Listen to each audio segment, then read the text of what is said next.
Obviously a huge game between, I guess you could say, somewhat of a surprise unbeaten teams, although I think a lot expected Michigan State to be a solid football team this year, and Michigan with Denard Robinson clearly has become a team to contend with in the Big Ten. A lot of options, the top starting to separate themselves a little bit, even with a one-loss Iowa.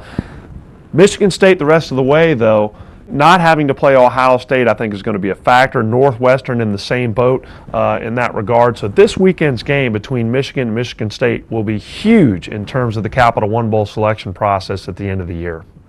At the outset of the season, we absolutely knew that the West was going to be pretty solid, but I'm not sure we knew it was going to be this solid. Auburn's a very nice-looking football team. Arkansas has the ability to play very, very well, top to bottom. Even Mississippi State and Ole Miss has come on of late. Alabama appears to be the class of the SEC.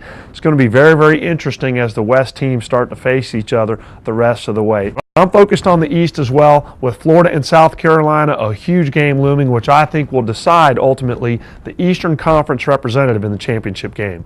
Well, I think this game is huge for both programs, Florida State, Miami. It always is, but extra special this year, I guess you could say. Miami looks to be strong. Florida State, a huge game this weekend against Virginia, showed up and played.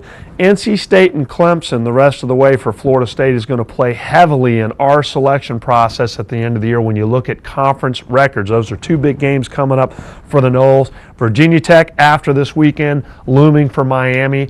I think those are three critical matchups to focus on after this weekend, but this weekend's winner really positions themselves, in my opinion, for even a conference championship. You know, I don't know that we're going to see a team completely separate themselves in the Big East. They all start to play each other. They're all undefeated in conference play right now, so I think we're going to have to wait a couple more weeks to see what develops. Clearly going to keep an eye on Notre Dame. They got one win this weekend. They got four huge winnable games for them coming up at the end of the year.